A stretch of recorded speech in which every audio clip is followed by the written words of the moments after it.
howdy! Fancy seeing all of y'all here. My goodness, if you're not just a sight for sore eyes, mercy me. You know, the other day I heard this story. What not almost tickled me to death. See, there's a city slicker feller, bless his heart, what thinks he's going to find himself by heading back out into nature. So he buys in this horse, heads way out yonder in the sticks, plumb out in the middle of nowhere, singing at the top of his lungs. Good thing for him, nobody could hear him though, because he couldn't carry a tune in the bucket if he tried, poor thing. Anyway, he's a fur piece out when all of a sudden it commences to raining down harder than cats and dogs. Lucky enough, he sees this rickety old house up off the trail a bit, heads up there lickety-split. While on the other side of the house is this cattywampus old porch with a farmer sitting there fixing to catch himself an afternoon snooze.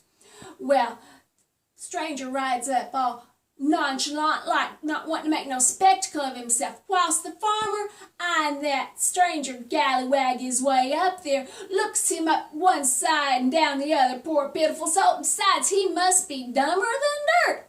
Anyway, he says to the man, "Mister, if you've a mind, you can come up here and sit on the porch for a spell. Get yourself out of the rain instead of catching you a death of pneumonia." Well, the stranger, he takes his reins and ties him up that little doohickey on the front of his saddle, hops up on the porch, sits down, and wouldn't you know it, sits down right underneath the rain drip. So he says to the farmer, he says, "With all due respect, sir, but I do believe your roof is a-leaking."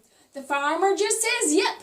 So the stranger opens his mouth again, being a little bit mystified, says, "Why don't you fix it?" Well, now, if that ain't the silliest thing, who would ever go out in the middle of a rainstorm to fix the roof? You'd get plumb soaking wet.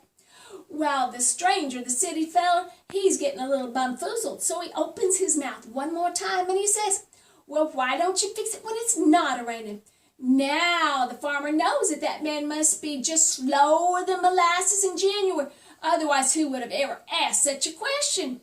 So he answers real nice and slow like back, "Mister, when it's not a-raining, it don't leak none."